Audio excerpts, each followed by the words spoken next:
Hi guys, it's Mark Zicree, Mr. Sci-Fi, also Mark Zicree of Space Command, and many other things. Especially today, I am Mark Zicree of Real Ghostbusters. Now, why are we doing this? All right, I finally got around to seeing Ghostbusters Frozen Empire. And on Netflix, I hadn't gone to the movie theater to see it because, well, I'm doing stuff. I don't know. I've got a life. I don't need to go see every franchise film ever made, whether or not they're successful or not. So here we go. Also, by the way, we're doing a Kickstarter campaign. Please throw some money our way. This will allow us to finish Space Command Forgiveness, shoot Space Command Great Solar War. There's a lot of great stuff coming up. We just posted the entire rough cut of the 2-hour version of Space Command Forgiveness, so you can see how we make the sausage, and it doesn't have the final visual effects in it, but if you just go back like a video or two, you'll see this amazing assemblage of all of our characters, and it's really cool. You can see the potential in it. But I wanted to do this video because many of you watch Mr. Sci-Fi and you think, oh, well, he's such an entertaining fella, but you don't know all of my credentials. And I've written for many TV shows, many of which are your favorite shows. And one of the shows I wrote for was The Real Ghostbusters when I was young, in my, I guess, 20s, writing for animation. And it was a great fun show. I think I wrote 4 of them, and including Station Identification and Look Homeward, Ray. And what happened was Ghostbusters came out. It was a huge hit. They hadn't even released an home video yet, so they sent us, all the writers who were going to be working on the show, the script, the video, a VHS tape of the show, of the original movie. And then Joe Straczynski, who was story editing and who was a friend of mine, said, let's just write them as though they're sequels to the movies. Let's not dumb them down at all. And so that's what we did. Joe and Michael Reeves and myself and the others who wrote for it. There were basically 2 factions of the Real Ghostbusters. One was sort of a more funny animal kind of one, a little lowbrow, with Slimer, and then there was the ones that we were doing, which were much more satirical. But it was very fun because the characters of, Egon and Venkman and Ray, and so forth, were very distinctive and very different from each other, and you could be very witty. And you could play all sorts of riffs on society and science fiction and so forth, because the original Ghostbusters was that amazing film. There's certain films that come together, they have very disparate elements. They shouldn't work, but they do. Another one is Bringing Up Baby, the great Katharine Hepburn, Cary Grant movie. Lots of weird things happening in that movie. It all comes together, and it's brilliant. Same with Ghostbusters. Sigourney Weaver's terrific, Rick Moranis, of course, all of the Ghostbuster actors, and it was just unique and wonderful, and one of my favorite movies ever. So there you have it. And then I felt very proud of the work I did on Real Ghostbusters, because I think we succeeded in what we set out to do, which was create really entertaining Ghostbusters stories. So I watched the recent Ghostbusters. I watched all of them, actually. The one with the women, which, again, didn't work that well because the women weren't very differentiated. They weren't very interesting. And then the more recent one that had, Egon's granddaughter and Paul Rudd and all that stuff, which was okay, not terrible. And then this one, Frozen Empire. So let's talk about Frozen Empire for a moment. It's not terrible.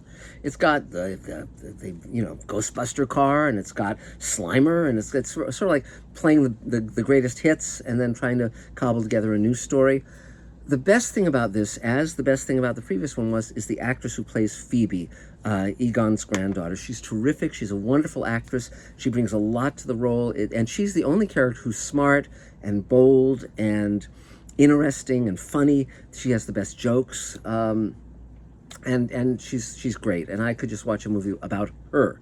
And there's this female ghost who appears, and that's a very interesting thing, the interplay between the two of them. There's kind of this gay vibe between them, this kind of attraction. Maybe that's just me, God knows, but I think it was there. But I liked the vibe. It was really interesting, and that relationship was really interesting. I wish the movie had a lot more of that. I think they could have. But again, they're trying to please everybody, and because of that, it becomes really frantic and chaotic and kind of nutty.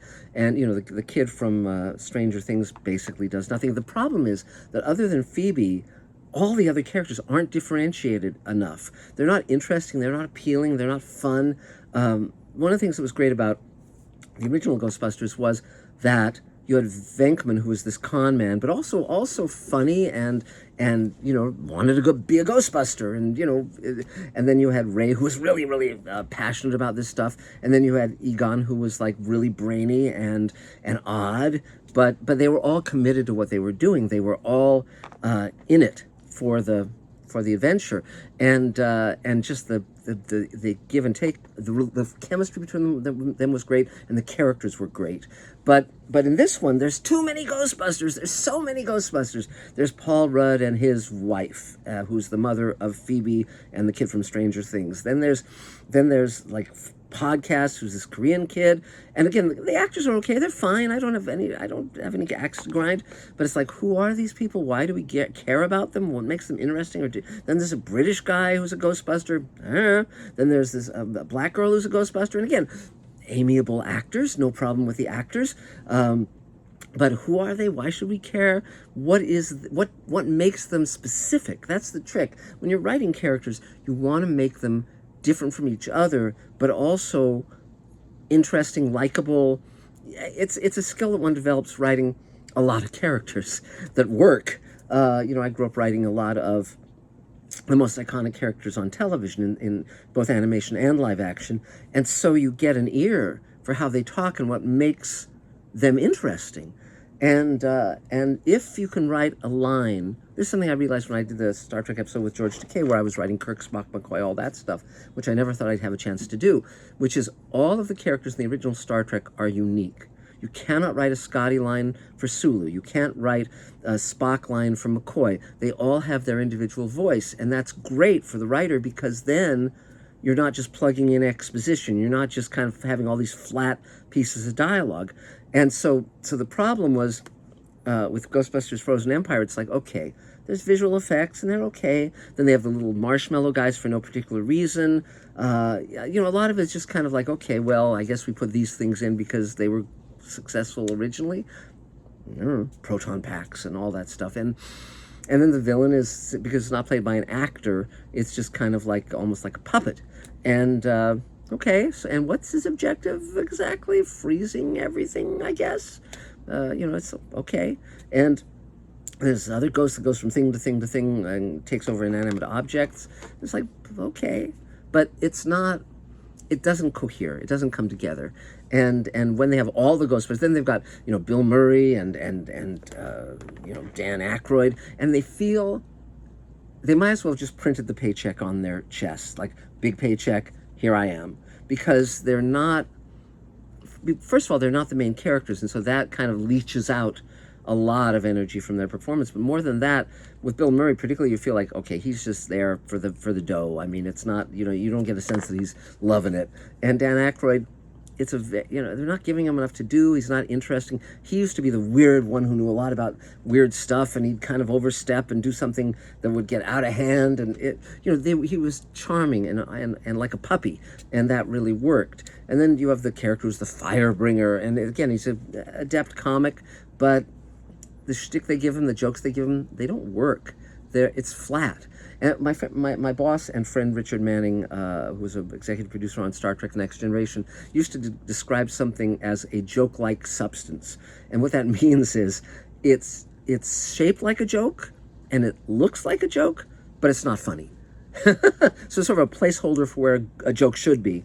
And this movie has a lot of those. So in conclusion, if you want something that just kind of, you wind it up and it goes, it's okay. But I'm definitely going to be keeping an eye on the actress who plays Phoebe. She's very interesting, and I'm very interested to see what she'll do next. She's someone I'd like to work with. And then, there'll probably be more Ghostbusters movies. But I wish they were just kind of clicking along a little better. And it's an extremely hard formula. It's very difficult to get Ghostbusters to really come together. I'm not a big fan of Ghostbusters 2 either. There's a few good jokes, there's a few good characters, but for me it's not a patch on the original. So anyway, that's it for now. Please pledge to our Kickstarter campaign. I'm going to be at Comic-Con. I'm going to be at Star Trek Las Vegas. Say hi. If you want to invest in Space Command, markzickery@gmail.com. Please subscribe to Mr. Sci-Fi, ding, ring the bell, comment, all that stuff.